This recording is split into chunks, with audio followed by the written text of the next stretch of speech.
CTV News at 6 with Hudson Mack.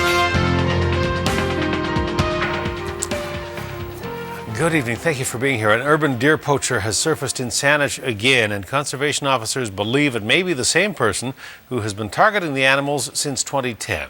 That was the year, you'll recall, the crossbow bolts began to fly and wounded deer were turning up from Cordova Bay to Gordon Head and 10 Mile Point.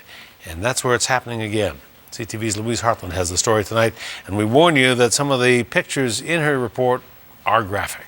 So I came out the back door and I saw a buck just standing down here. And Trinity Canoop sees a lot of deer, but this one was different. Took a second look and he had an arrow sticking right out between his eyes. She snapped this picture of the large buck this morning and called the BC Conservation Service. I was really upset. I can't stand people hurting animals, so yeah, it was very upsetting.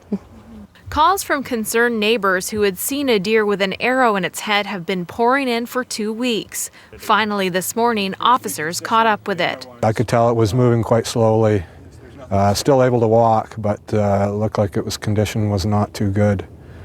So I was able to get close enough to it and put it down.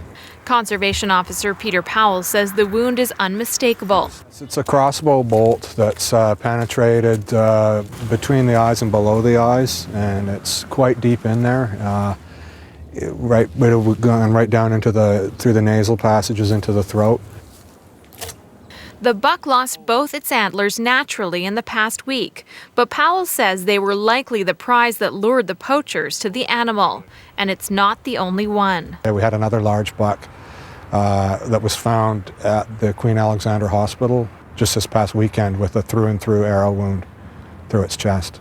Urban poaching has been an issue in Saanich for years. These could be related to other incidents that we've had in the past. It is illegal to fire a crossbow or any other weapon in a residential Saanich neighbourhood.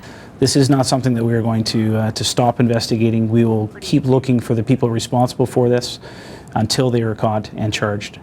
Trinity hopes the poacher who did this is caught. I believe that when you're killing for food and you do it in a humane way, that's okay. But when it's a slow death, I have no patience for it.